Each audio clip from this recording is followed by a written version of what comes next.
মানব ইতিহাসে কোনো জাহিলিয়তের যুগ, জাহিলিয়ত মানে কি? জাহিলিয়ত অর্থ হলো ইলমে ওহির আলো থেকে বঞ্চিত যে সমাজ, যে গোষ্ঠী, যারা তারাই জাহিলিয়ত হলো, ইলমে ওহি থেকে বঞ্চিত, সেটাই জাহিলিয়ত। সেটা পুরানো জাহিলিয়ত আর নব্য জাহিলিয়ত।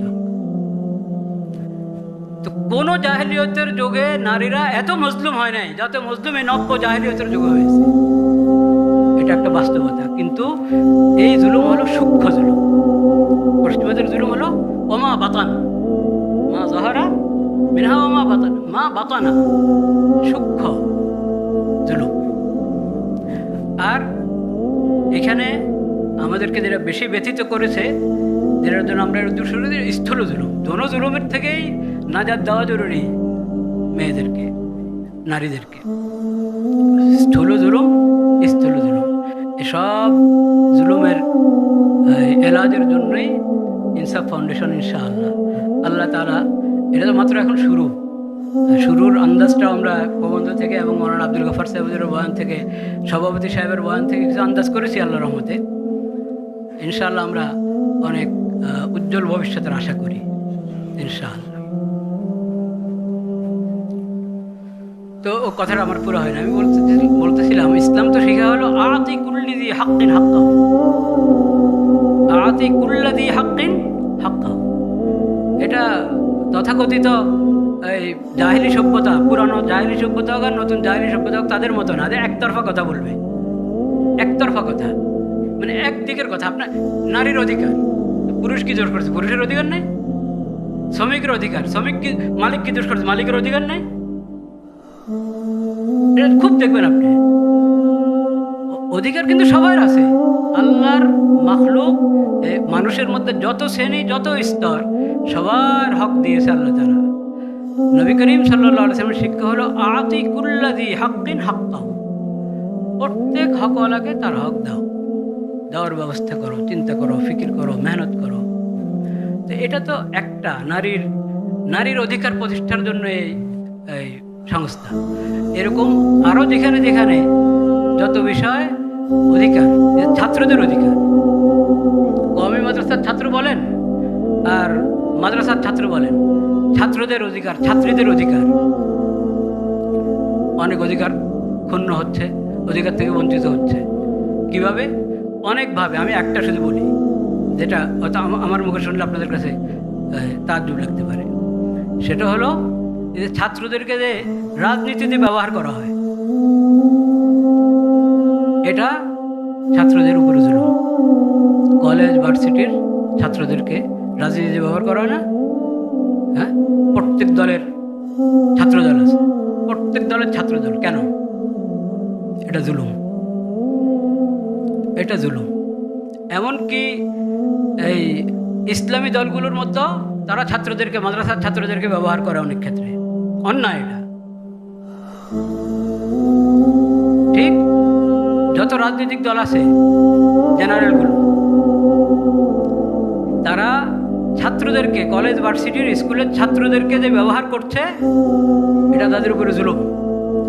ছাত্রদের, সব লাইনের ছাত্র, ইলমে দ্বীন আর জাগতিক জ্ঞান বিজ্ঞানের ছাত্র, সবাই ছাত্র। বাকি তালেবে ইলম, মাদ্রাসার ছাত্র, ইলম ওহির তালেবে ইলম, তাদের সাথে কারো তুলনা হয় না, এটা স্পষ্ট কথা। কিন্তু ওরাও সমাজের অংশ এবং ওরাও গুরুত্বপূর্ণ দায়িত্ব পালন করে জাগতিক জ্ঞান বিজ্ঞানের দ্বারা। সেই জ্ঞান বিজ্ঞানকে নাস্তিকতা এবং অন ইসলামিক পদ্ধতিতে মুসলিম দেশে পড়ানো, সেটা বিশাল জুলুম, কঠিন জুলুম। ওই জুলুম থেকে ছাত্রদেরকে রক্ষা করতে হবে। আমি ছোট্ট জুলুমটা বললাম যে ওদেরকে দলীয় রাজনীতিতে জড়িয়ে দেওয়া, এই রাস্তা বন্ধ করা জরুরি। এরকম অনেক জায়গায় হক লঙ্ঘিত হচ্ছে। প্রত্যেক হক প্রতিষ্ঠার জন্যে এরকম সংস্থা দরকার। সেজন্য আজকে দেখালে আমরা এক ধরনের কথা শুনেছি, নারী নির্যাতন, এক ধরনের কথা শোনার কারণ হলো আজকে তো এটাই আলোচ্য বিষয়। লা ইলাহা ইল্লাল্লাহ। আর আমি বেশি বলবো না, আর দুটা কথা বলে শেষ করছি। আরেক কথা আমাদেরকে ডক্টর হিজবুল্লাহ সাহেব বললেন, যে আমি প্রসঙ্গটা ভুলে গিয়েছি, আপনি একটু বলেন। ওই যে বললাম না, সূক্ষ্ম জুলুমগুলোর মধ্যে এটা একটা এখন পশ্চিমা সভ্যতার এই আগে থেকেই আছে এই দেশে, এখন আরও অনেক কঠিনভাবে বাস্তবায়ন করা হচ্ছে। সেটা হলো সমকামিতার নতুন নতুন রূপ, ট্রান্সজেন্ডার কি বলে, কি এলজিবিটি নাকি, হ্যাঁ, কত প্রকার। মেয়েদেরকে ছেলেদেরকে নষ্ট করার জন্য পশ্চিমা সভ্যতা থেকে এখানে আনা হচ্ছে। মনে হয় যেন মুসলিম উম্মত ফকির, নাউজুবিল্লাহ, মুসলিম উম্মতের কাছে যেই আল্লাহর হেদায়েত, নবী করিম সাল্লাল্লাহু আলাইহি ওয়াসাল্লামের যে আদর্শ, ওটা থেকে দূরে সরানোর জন্য এমনি তো জাহিলিয়াতের অভাব নাই এই দেশে, আরও আমদানি করা হচ্ছে। আল্লাহ তাআলা যারা আমদানি করছে তাদেরকে আল্লাহ হেদায়েত দান করেন।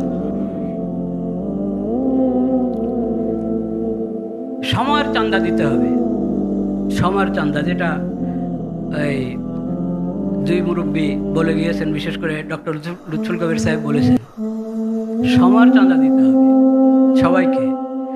যেই পরিবারের লোকজনকে আশ্বস্ত করার জন্য, বোঝার জন্য, সুন্দর ভাবে মিলিয়ে দেওয়ার জন্য যেমন লোক দরকার, কোথাও দরকার হবে একজন আলিমের, কোথাও দরকার হবে একজন বুজুর্গের, কোথাও দরকার হবে ওনার মতো প্রফেসরের।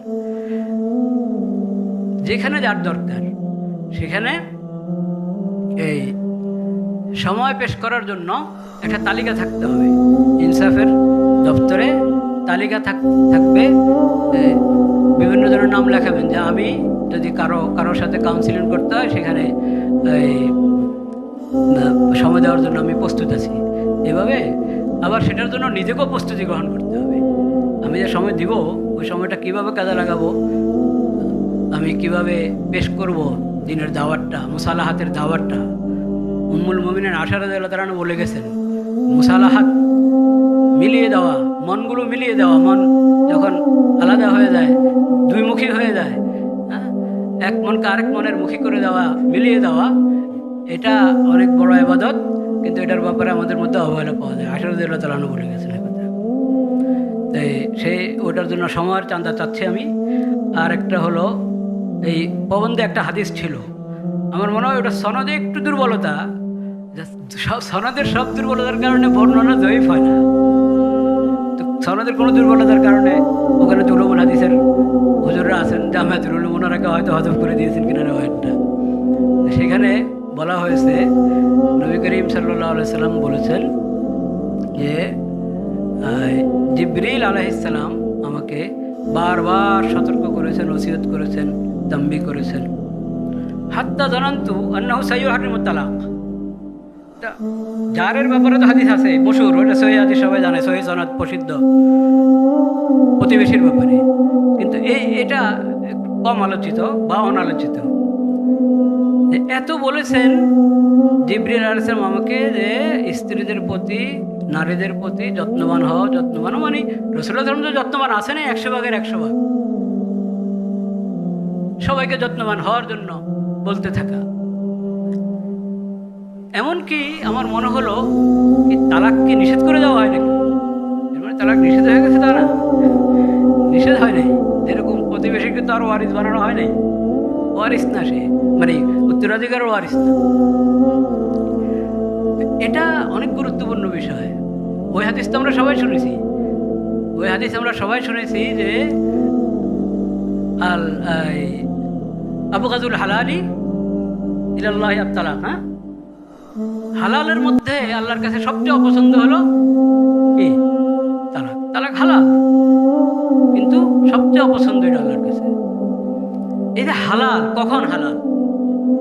যদি তালাকের মধ্যে জুলুম না থাকে, তালাকের সঙ্গে যদি জুলুম যুক্ত হয়, তাহলে জুলুম হালাল হওয়ার জন্য যে শর্ত, সেই শর্তে হালাল হবে। নয়তোবা তালাক দিলে হয়ে যাবে, দিলে হয়ে যাওয়া এক জিনিস, আর ন্যায়ভাবে তরিকা মতে হওয়া এটা আরেক জিনিস। সেজন্য ইনসাফের মধ্যে যে তালাকের বিষয়টাকে গুরুত্বের সাথে নেওয়া হয়েছে, এটা আগে থেকে উনি বলেছেন যে কোর্স করতে হয়। ডক্টর সাহেব, হিজবুল্লাহ সাহেব আমাকে কদিন আগে লাহোরের আমরা ওই দিন উত্তরে যে মজলিস হচ্ছিল, যে লাহোরের একজন মেহমান ছিলেন, উনি আমাকে বললেন যে ওখানে ওইরকম ফিকির চলছে। তো তারা এই বিয়ের যখনই সংবাদ পায় কিছু মানুষের বিয়ে ঠিক হয়েছে, তো তারা মহিলাদেরকে আলাদা, ওই ছেলেদেরকে আলাদা বিভিন্ন কোর্সের ব্যবস্থা করেন। ওইভাবে অগ্রিম প্রত্যেকের হকের ব্যাপারে সতর্ক করার বিষয়টা দরকার। আল্লাহ রাব্বুল আলামিন আমাদেরকে ভরপুর তৌফিক নসিব করেন।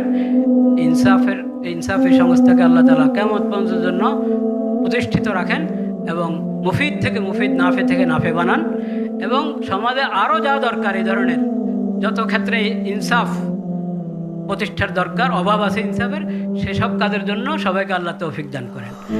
মানুষ হওয়া দরকার আছে, কিন্তু এখন এই যে দেখেন এই চেহারাগুলো, অন্য আরেকটা দিনের কাজের মধ্যে গেলে আপনি এই চেহারাগুলোই দেখবেন। এর মানে আমাদের রেজাল্টের সংকট, কাজের মানুষের সংকট। কাজের মানুষের সংখ্যা বাড়তে হবে, নতুন প্রজন্ম নিজেদেরকে প্রস্তুত করতে হবে, আমরা সবাই লোক তৈরি করতে হবে, নিজেরা নিজেদেরকে তৈরি করতে হবে। আল্লাহ সেই তৌফিক দান করেন। ওয়া আখিরু দাওয়ানা আলহামদুলিল্লাহি রাব্বিল আলামিন।